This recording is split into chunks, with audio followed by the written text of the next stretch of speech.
Bismillahirrahmanirrahim. Assalamualaikum warahmatullahi wabarakatuh. Perkenalkan, nama saya Muhammad Nawawi Al-Islami. Dan saya Fadli Jalul Islam. Kami dari kelompok 1 untuk menjelaskan materi 2, yaitu perkembangan usul fikih. Jadi pembahasan usul fikih ini kita tinjau dari segi historis atau sejarahnya yang mencakup latar belakangnya, kapan terjadinya, dan urgensinya seperti apa gitu. Dan juga ini dimulai 4 periode gitu.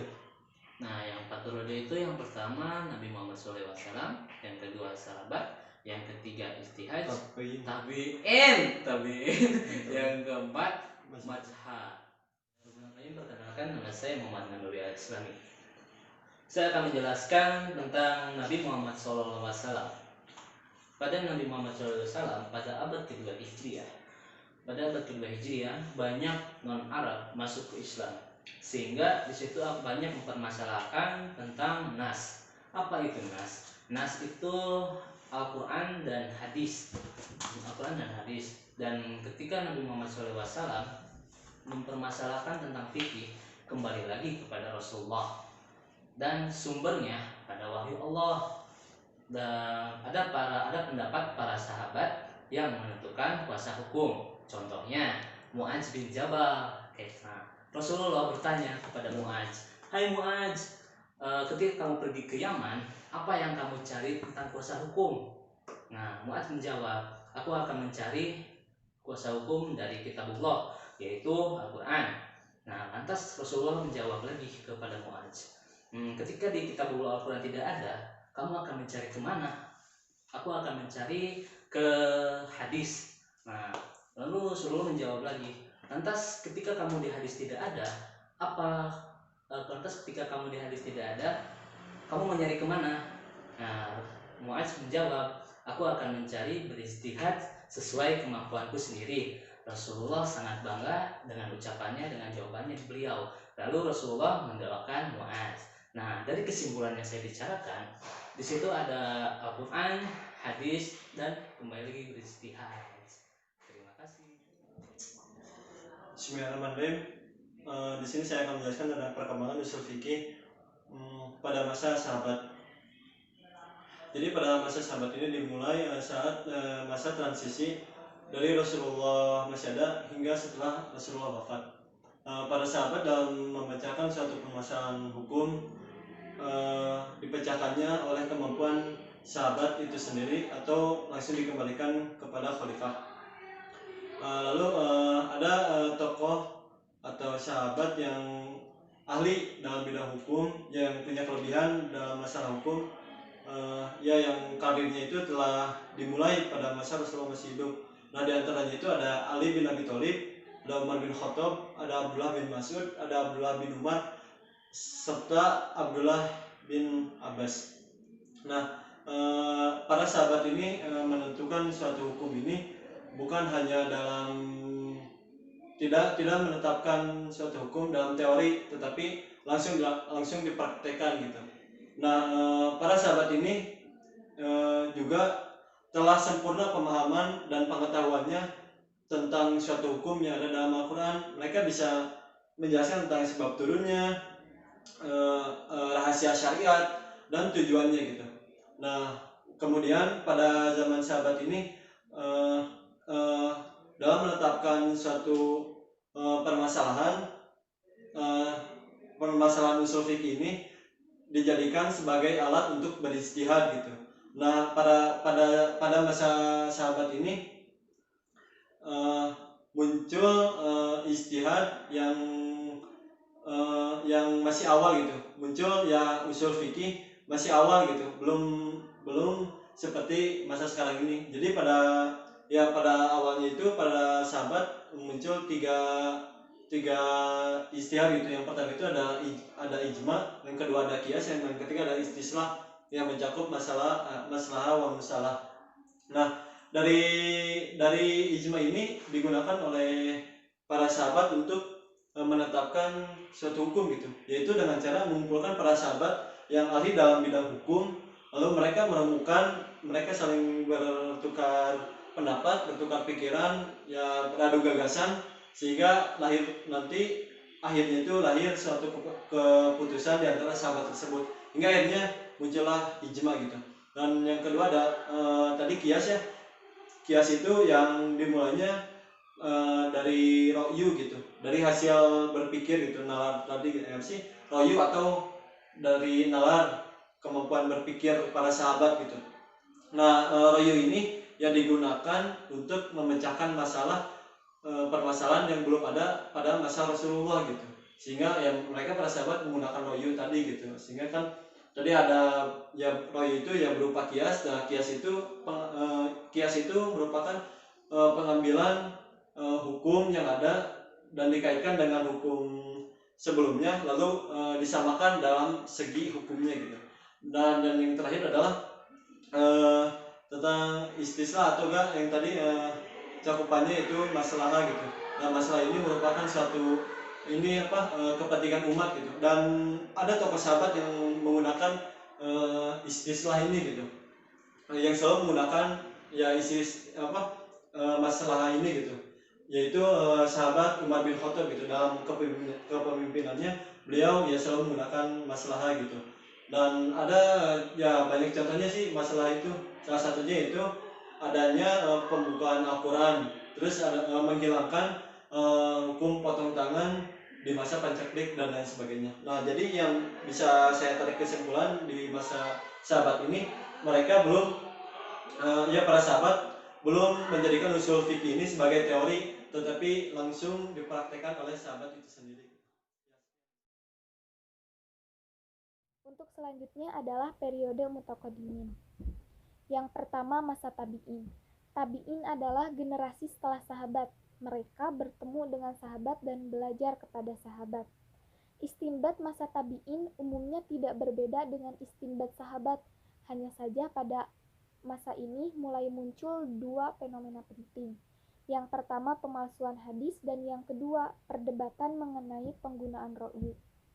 Dengan demikian, muncul bibit-bibit perbedaan metodologis yang lebih jelas, disertai dengan perbedaan kelompok ahli hukum atau fuqaha berdasarkan wilayah geografis. Masa tabi'in banyak yang menggunakan istinbat dengan berbagai sudut pandang, sehingga pada akhirnya juga mempengaruhi konsekuensi suatu hukum yang ada. Contohnya, ulama fikih Irak lebih dikenal dengan penggunaan ar-ro'yu. Dalam setiap kasus, mereka mencari ilatnya, sehingga dengan ilat ini, mereka dapat menyamakan hukum suatu kasus yang sedang dihadapi dengan kasus yang sudah ada nasnya. Nah, sedangkan ulama Madinah lebih banyak menggunakan hadis-hadis Rasulullah SAW karena mereka dengan mudah dapat melacak sunnah-sunnah Rasul di daerah tersebut.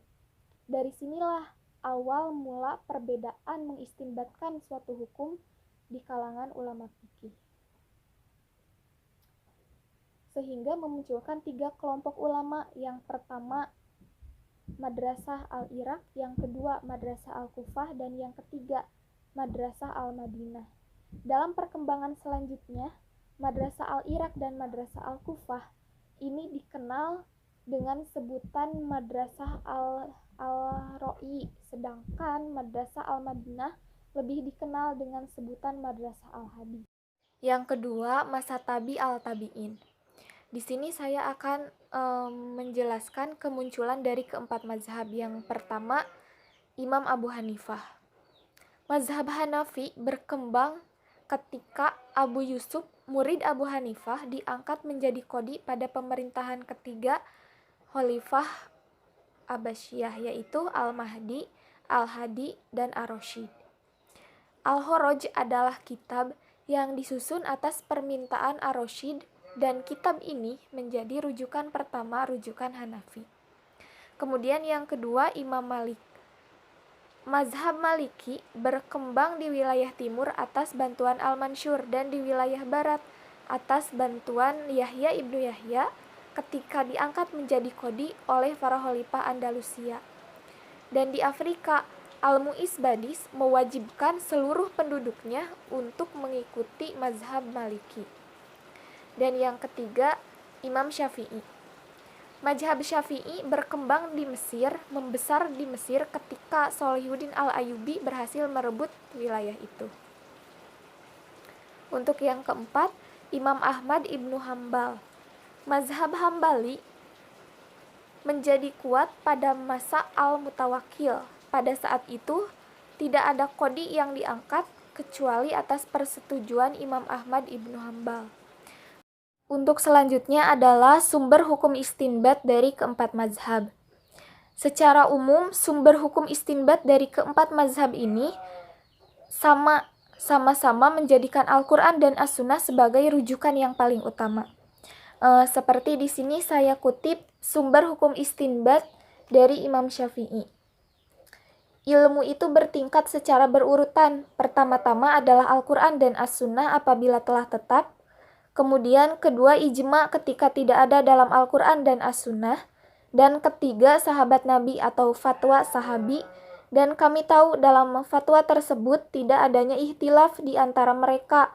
Keempat, ihtilah sahabat Nabi. Kelima, kias yang tidak dikiaskan selain kepada Al-Quran dan As-Sunnah. Karena hal itu telah berada di dalam kedua sumber. Sesungguhnya mengambil ilmu dari yang teratas. Pada masa tabi'in, tabi'al tabi'in, dan para mujtahid, wilayah kekuasaan Islam tersebar ke daerah-daerah yang dihuni oleh penduduk yang bukan berbahasa Arab atau bukan bangsa Arab, sehingga budayanya cukup berbeda-beda.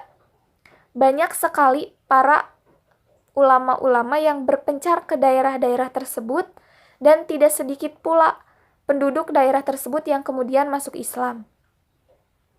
Semakin kompleksnya persoalan-persoalan hukum yang ketetapannya tidak dijumpai dalam Al-Quran dan Al-Hadis, sehingga para ulama-ulama yang tadi tinggal di daerah-daerah tersebut melakukan ijtihad, mencari ketetapan berdasarkan pandangan mereka, berdasarkan pengetahuan mereka mengenai Al-Quran dan As-Sunnah. Dan ditambah juga dengan kemajuan ilmu pengetahuan dalam berbagai bidangnya pada masa itu, sehingga keberlangsungan atau terjadinya ijtihad pada saat itu sangat pesat. Baik, yang selanjutnya yaitu periode yang terakhir, yang sering disebut dengan periode mutaakhirin atau generasi para murid Imam Mazhab. Di sini ada golongan atau dua aliran, yaitu pertama Syafi'iyah dan yang kedua ada Hanafiyah. Yang pertama saya akan menjelaskan terlebih dahulu golongan Syafi'iyah. Nah, awal perkembangan ilmu ushul fikih diawali pada perkembangan pemikiran para mujtahid, lalu dipelopori oleh Imam Syafi'i pada pembukuan ushul fikihnya yaitu Ar-Risalah. Kemudian dari situ para mujtahid dari masing-masing mazhabnya ikut serta mempelopori mazhabnya bahwa mereka mempunyai metode ushul fikihnya sendiri.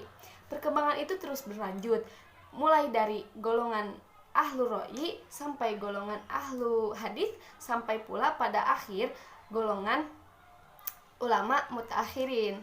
Dari Syafi'iyah, semua pemikirannya dapat dilihat dari karya-karya yang mereka buat dalam 3 kitab yang sering disebut dengan Al-Arkan atau Lato, yaitu sebagai berikut. Yang pertama ada Kitab Al-Mu'tamad karya Abu Husain Muhammad Ali Al-Bashri.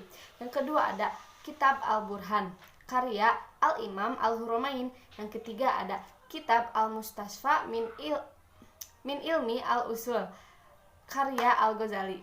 Nah, adapun pada mazhab Hanafi, ilmu usul fikih ini cukup banyak didengar dan dirujuk pada mazhab mereka. Adapun ciri-ciri yang diambil dalam penulisan dan pengarangan kitab usul fikih, mereka mengambil dari persoalan-persoalan hukum yang furu yang dibahas oleh imam mereka. Jadi, kaidah-kaidah diambil secara induktif dari kasus-kasus hukum. Kaidah-kaidah yang sudah dibuat bisa saja berubah dengan munculnya kasus-kasus baru yang dapat memicu pemecahan kasus lainnya. Kitab-kitab yang khas yang menunjukkan metode Hanafiyah adalah antara lain yang pertama ada Al-Fusul fi Usul Fikih karya Abu Bakar Al-Jassosoh. Yang kedua ada Taqwim Al-Adillah karya Abu Zaid Ad-Dabusi. Yang ketiga ada Kanz al-Wusul ila Ma'rifat al-Usul karya Fakhrul al-Islam al-Bazdawi. Yang keempat ada Usul Fikih karya Imam al-Sarokhsi.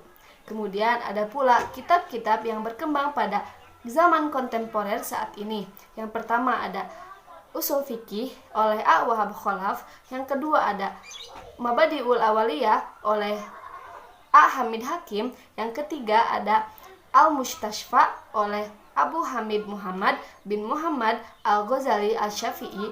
Yang keempat ada Tanqihul Usul oleh Syadrus Syariah Ubaidillah bin Masudi Al-Bukhari Al-Hanafi.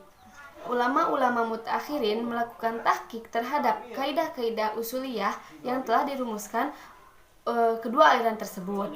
Mereka meletakkan dalil-dalil dan argumentasi untuk pendukungnya dan menerapkan pada furu fikihiyah. Para ulama yang menggunakan metode mutaakhirin yaitu berasal dari golongan Syafi'iyah dan Hanafiyah. Kenapa dinamakan mutaakhirin? Karena mereka muncul setelah golongan Syafi'iyah dan Hanafiyah. Dalam aliran gabungan mutaakhirin, pada perkembangannya mulai muncul tren untuk menggabungkan kitab usul fikih golongan mutakalimin dan Hanafiyah. Kaum mutakalimin sendiri yaitu orang-orang yang banyak bergulat pada pembahasan teologis dan banyak memanfaatkan pemikiran dedukatif, termasuk logika Yunani. Aliran gabungan lahir dari kalangan Hanafi, kemudian diikuti oleh kalangan Syafi'iyah. Di antaranya, dari kalangan Hanafi lahir kitab Badi al-Nizam al-Jami Bain Kitabai al-Bazdawi wa al-Ihkam, yaitu gabungan antara kitab usul karya al-Bazdawi dan al-Ihkam karya al-Amidi.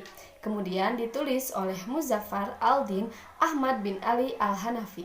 Nah, ada pula kitab Tanqih Usul karya Sodar Asy'ariyah al-Hanafi.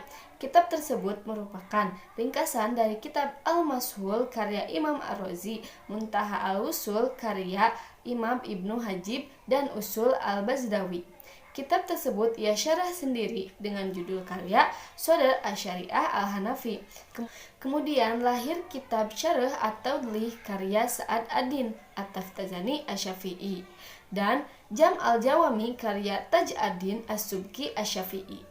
Nah, perkembangan terakhir penyesuaian kitab usul fikih tampak lebih banyak mengikuti cara yang ditempuh oleh ulama mutaakhir.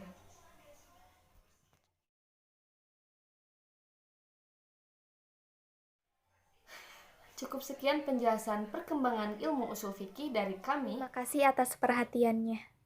Mohon maaf bila ada kesalahan. Akhirul kalam, wassalamualaikum warahmatullahi wabarakatuh.